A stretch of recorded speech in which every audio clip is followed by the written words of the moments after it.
This is more a summarization of the last several sessions and discussions we had. And I stepped back and I tried to think, what is it that is different about my message from what you hear from so many enlightened people all around? And I think the biggest difference is that I say two things. Number one, we need to do the work ourselves. Enlightenment doesn't happen because we do some exercises or meditation or whatever. It happens as we build ourselves to ascend the etheric moral ladder and come to the light through that ladder. So the first thing is, it's not a passive thing, it's an active quest. You need to go out and look and change yourself in the process. The other thing, and this is where I think most people are trapped, is it doesn't happen to the masses. I mean, even if you go to the Christian notion of there is going to be a return of Christ, or there is going to be a mass awakening for some, the rapture, as some call it. It's not a mass phenomenon. The earth is preparing its frequency so a person can get raptured, but it will happen person by person. And while we expect it to be a mass phenomenon, we can be passive and wait, right? But that's not the key here. The key is you need to act on yourself, and when your frequencies are ready, rapture will happen for you. For me, this is what made it so important to show the difference between when you live out of your external self with the outer world, as opposed to when you live with your inner self in the inner world. And this is why I took the example, it's just an example of the tropical cycle of drama that was enacted as part of the mysteries in ancient Athens. So you had the 4 phases, and they're easy to remember. It's important to have pictures you can remember so you can act on them or call them in your mind when you need them. So when you go you have 4 phases that are also represented in the literature we have in the Western world, where you have a romantic phase, a tragic phase, a satiric phase, and a comic phase. And if you can figure what in any juncture in your life, what phase is that part of? You know, is it that you feel so wonderful that nothing could go wrong, and then suddenly something goes wrong? That's exiting the romantic phase and entering the tragic. If you feel so loaded with grief that you go into depression and you don't know how to pull yourself up from your bootstraps, that is exiting the tragic phase and going into the satiric or nihilistic. And in each phase, there is a juncture between the axis of the world, which I show here as the vertical line, and the axis of the self, which I show here as the horizontal line. So when we live with the outside world, we are all over the place like that horizontal line, right? We try to do things better. We try to, I don't know, follow a dogma, follow a method. We try a ton of things to to get out of the state we don't like. Let's say that's depression and you are at the bottom of this wheel. And so if you look at the nihilistic phase, both the world and the self are negative, right? Whereas the romantic phase was the opposite. Both the world and the self are positive, if you think of it as a Cartesian table, right? And then in the tragic phase, the world goes negative, but you're still positive. You're wondering why things are happening to you. Why me? You know, I'm so wonderful. Why are bad things happening to me?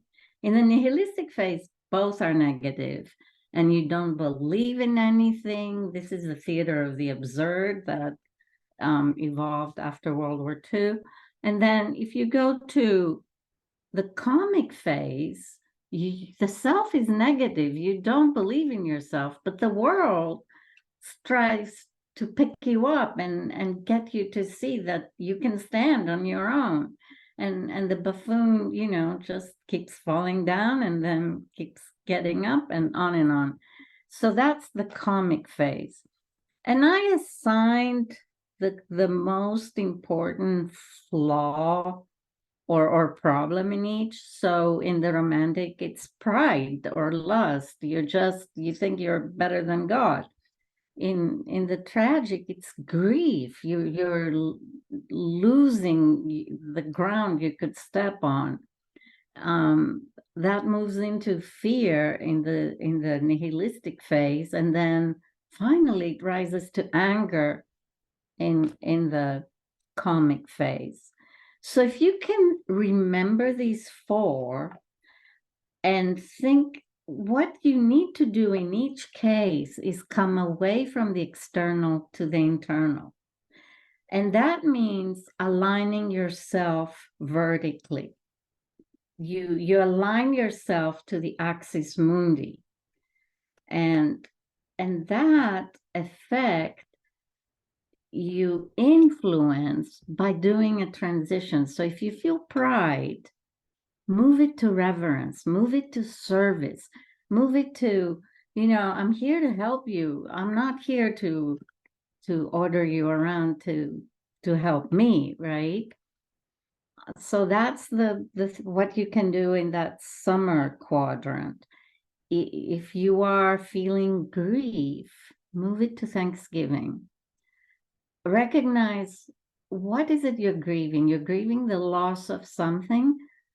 Become thankful for having experienced that person or event or whatever, or career or health. Be thankful for it happening. And I mentioned when we went through this that the Christian Mass enacts exactly that quadrant in the Eucharist, because Eucharist means thanksgiving. And what are you be thankful for? You're thankful for the sacrifice of Christ. So don't grieve over his passion. Be thankful he came to share his light with our planet Earth. In the fear quadrant, you need to move to faith.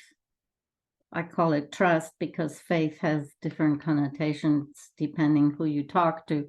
But trust in your divine source, in your divine seed, in the divine that you house inside you, and you're not allowing it to shine because of all of these issues you're tangled up with in fear and guilt and shame. All of these things take us away from our divinity. So act on yourself to turn fear to trust. Trust the danger that's coming. Trust the enemy that's coming, and see them as a teacher. If you can see everything that happens to you as a lesson in wisdom, as a lesson on how to become divine again, then you can move out of that fear into trust. Yeah, bad things will happen, but so what? Even if you die, it's a wonderful feeling. You go back home. It's not a bad thing. So trust what's happening as a teacher. And then obviously the quadrant of anger, if you can move it to forgiveness, that is very, very important.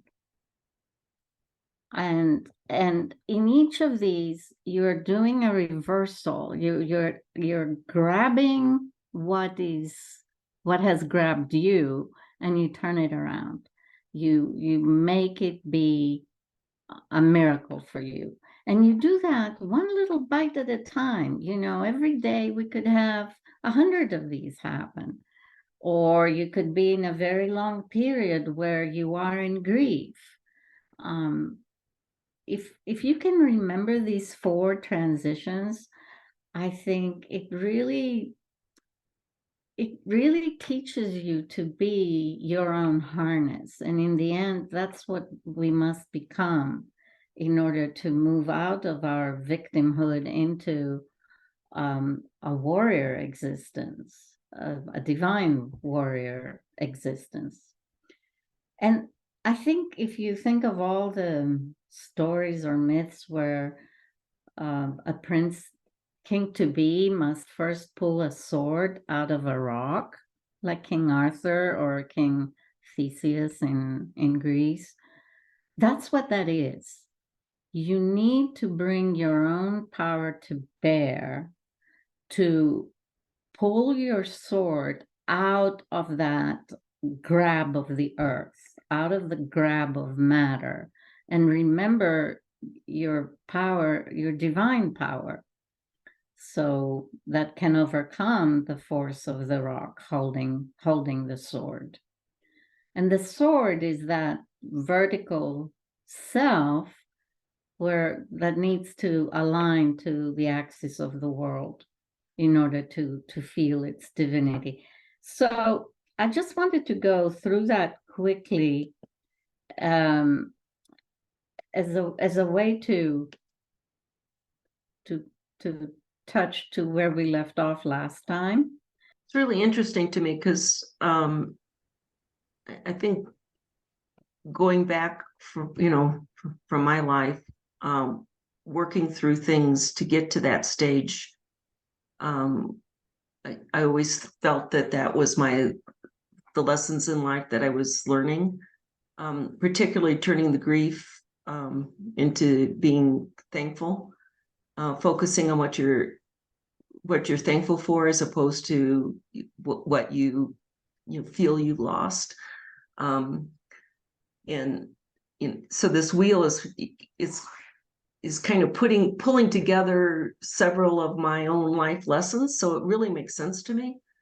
And I'm almost 70 years old, so it took me a long time to get here. But a lot of the angst, I guess, of youth was surrounding not being able to transition from grief into thankfulness, and in the other illustrations that you showed in the 4 quadrants. And once you get to a point where you can do that, which for me came with getting older and wiser and living through those experiences that taught you how to do that. But it's really kind of cool seeing it in a chart, explained in a chart and synthesized like this. So thank you. And I just did it so I could bring it to memory, right? You listen to so many enlightened sermons that go on and on and on with words. And in the end, it's one sentence that you need to take away from that, right? And I just always need to translate it to that sentence so I can remember what it was all about, because I cannot remember the river of words that came through. And with my work, I was trying to do that. It's like so complex and so many faceted.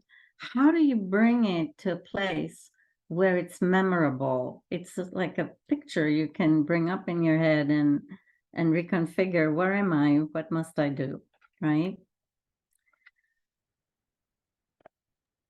All right. So I call this whole round the Son of Man. And the reason I did is because in the end, we return to our divinity and become our enlightened self out of our own creation. And I think that's what was meant by Christ when he said he's the Son of Man. The idea is that we're all sons and daughters of God in our potential, right? We all have that moral Jacob's ladder in us that we can choose to ascend.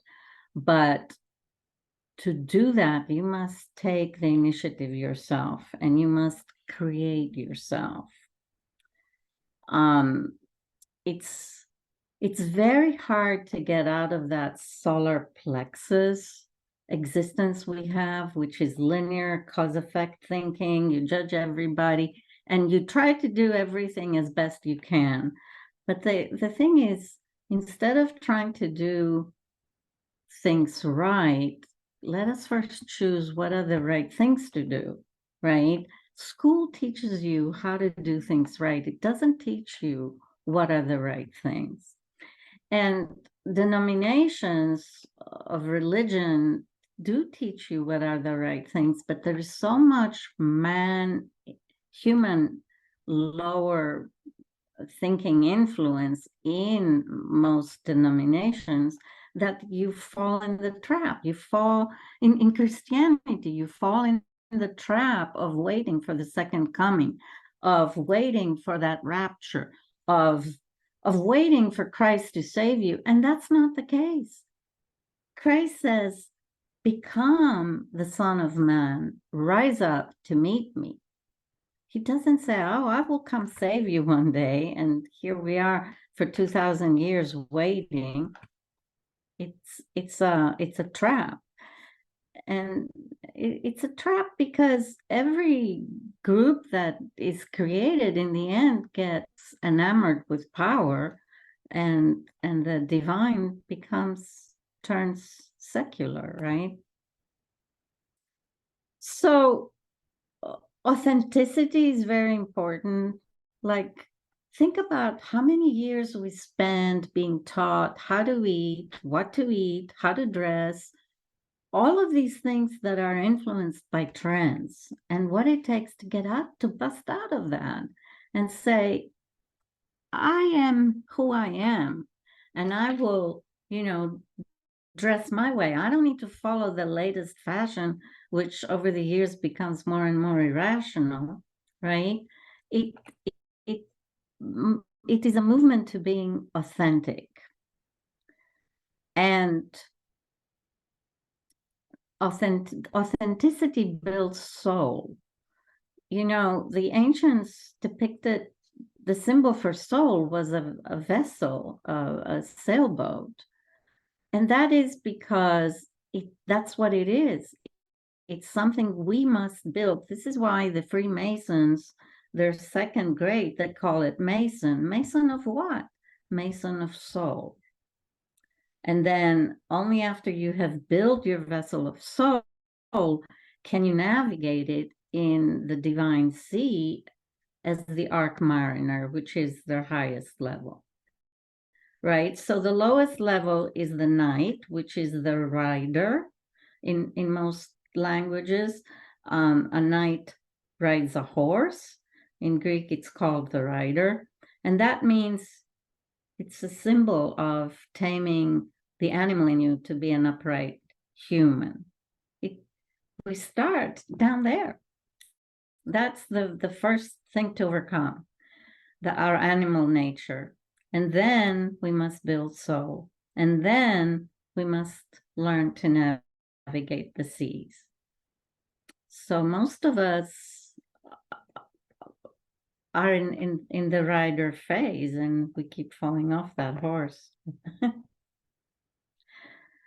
So one of the things that hit me too, Marina, on your 4 quadrants is how a lot of organized religions instill fear in people, fear of going to hell, and instead of trust in the source and trust in, that kind of hit me in the face with your quadrants, because We've been trained to be fearful as opposed to trusting. So let me find the David Hawkins. Where did I put these? I wonder. Now I'm looking at the entire thing. Give 1 second on to, maybe they are at the very bottom. There they are. If you go to David Hawkins' The Consciousness Ladder, he found a way to calibrate every emotion, every position, every person, every piece of art, everything is ladder.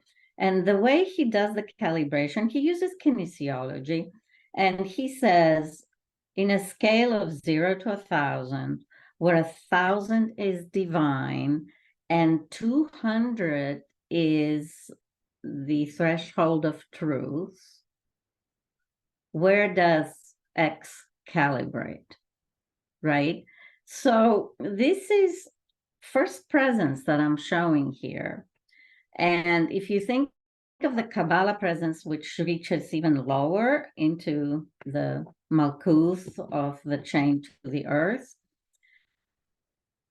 shame and guilt are below 100, right? So if you are subject to shame and guilt, instead of working upwards, you are enslaved in the Malkuth. And fear is the crossing into the first presence. When you step on fear at 100, right, and harness it, then you can begin to rise. And if you think of, when I could visit this etheric, think of this as our etheric model, right? And you really see it as light spheres inside your body. So the 100 level aligns to the first chakra. If you go into that sphere, in its positive, it's about motherhood and about homecoming and about being safe in your base. But in the negative, it becomes almost a basement, right, where you're being controlled. So this exists as a reality, even in that first presence, right? You can fall down to that first level. And the people who live here, the people who spread fear, are people who thirst control. Because there is no easier way to control people than to make them scared, right? And they go together. So this is our mother nature level, and yeah, it has a lot of positives, but in its negative, it becomes control.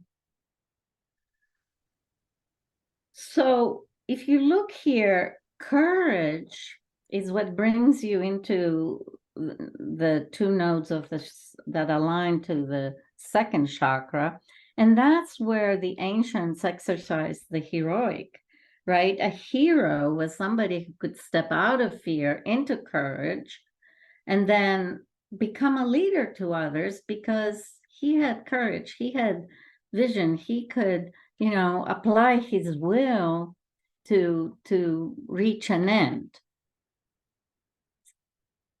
And so the heroic culture in antiquity is the first journey to initiation, the first journey of entering this kind of presence and exiting the prison of the kingdom of the earth, right? So I just put these words here because they really help you see, and this is the way I drew this first. He describes in deep detail levels well, below 100, 100 to 200, all the way to 600. And then he doesn't say anything at all about 700 and above. And what I found when I could travel these spheres is that I could calibrate, still can, where people are at. And I realized that you can only teach your level and the level below you.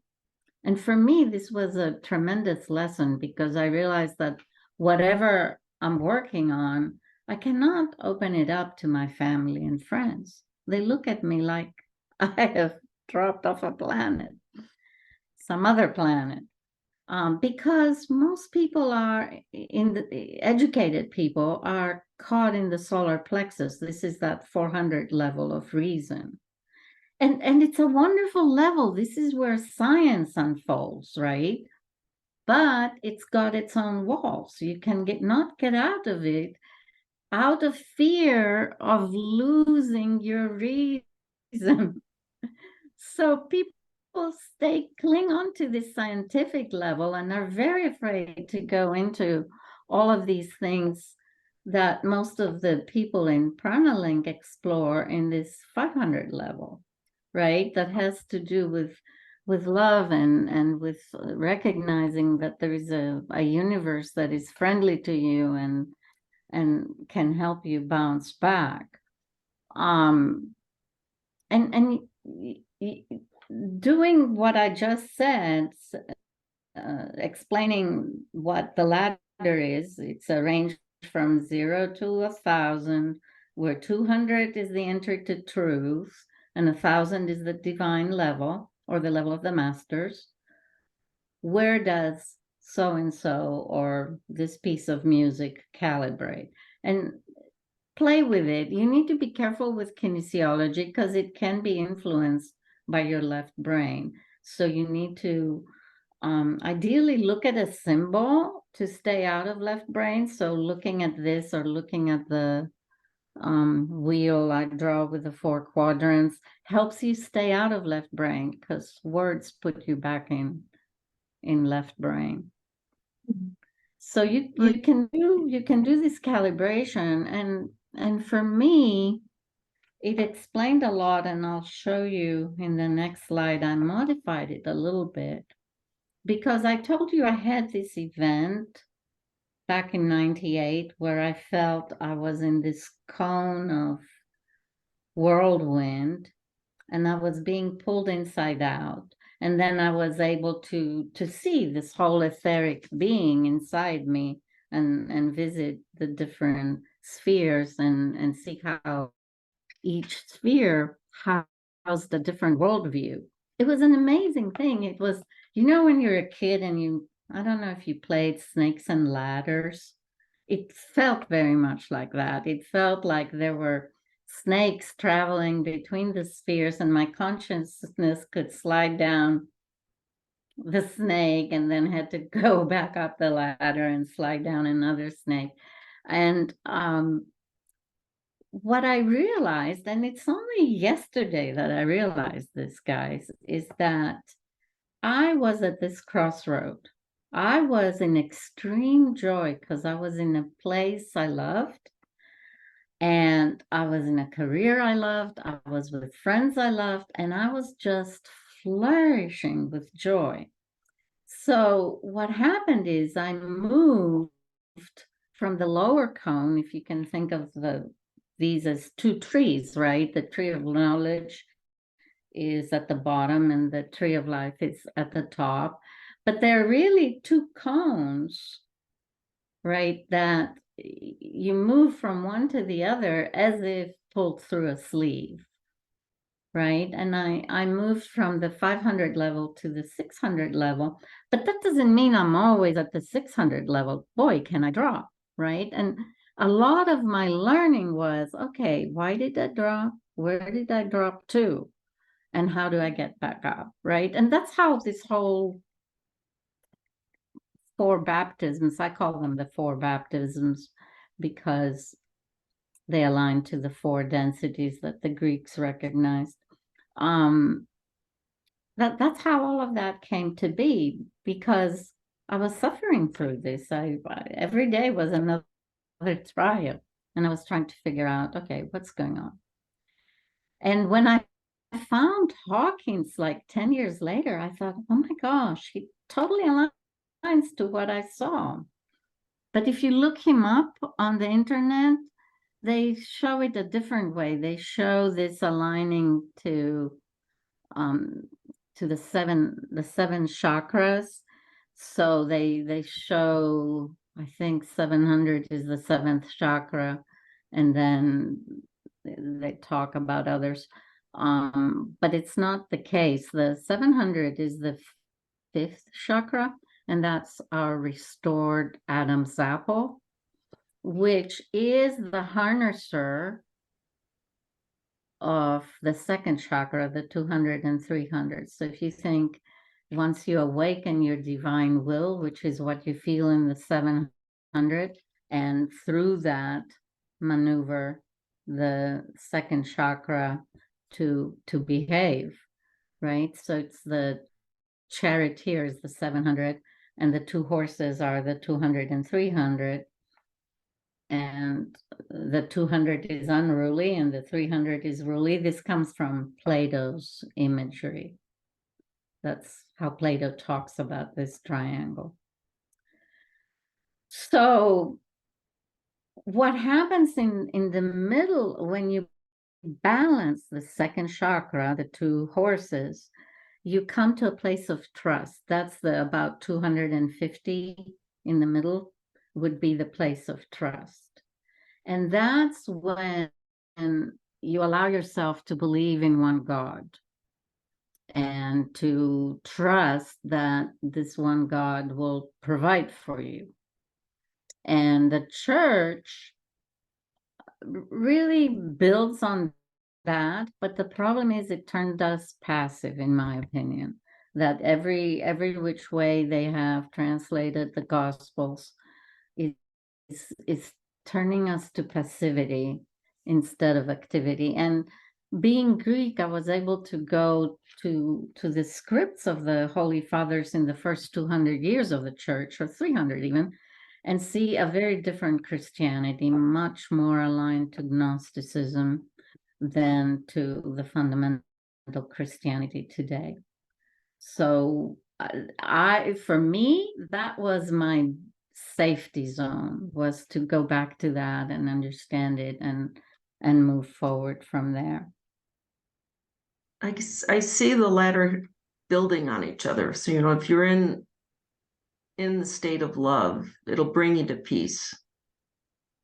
If something knocks you off of that love, you will bounce down to reason, to sort out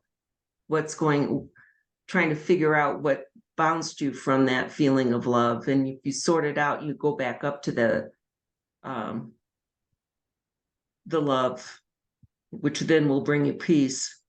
And I guess if you have to struggle with reasoning it out, you drop down to will.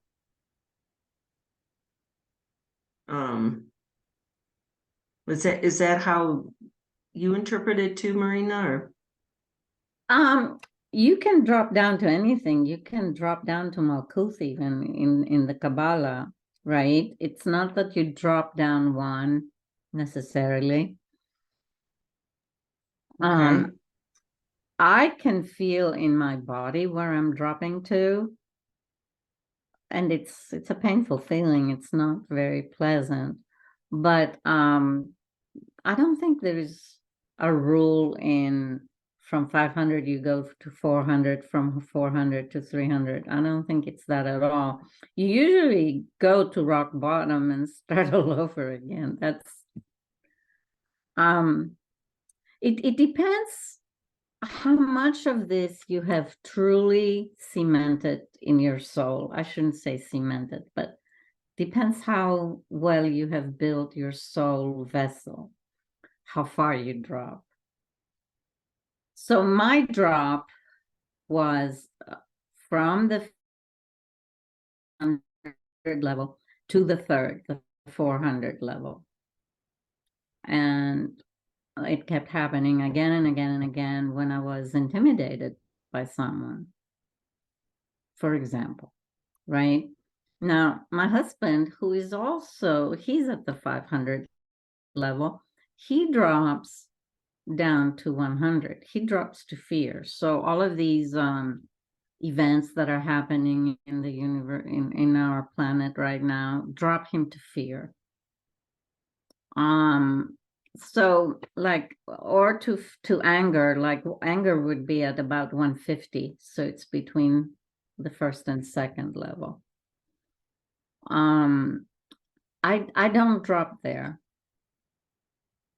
I actually right now I almost don't drop.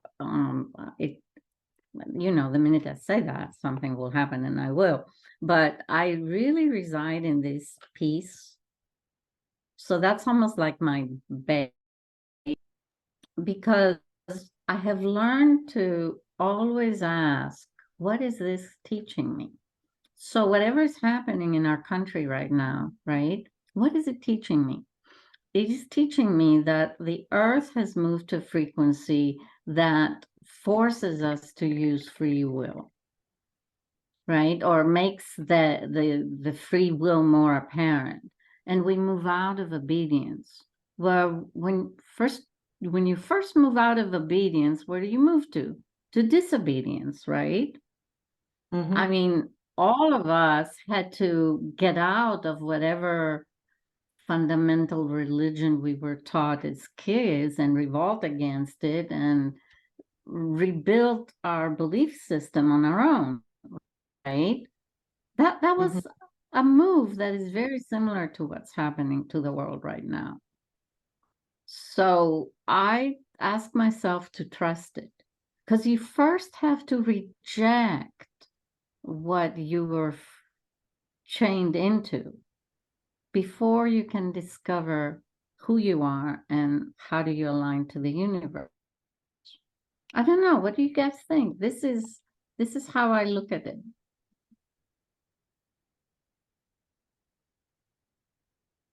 That all makes a lot of sense to me.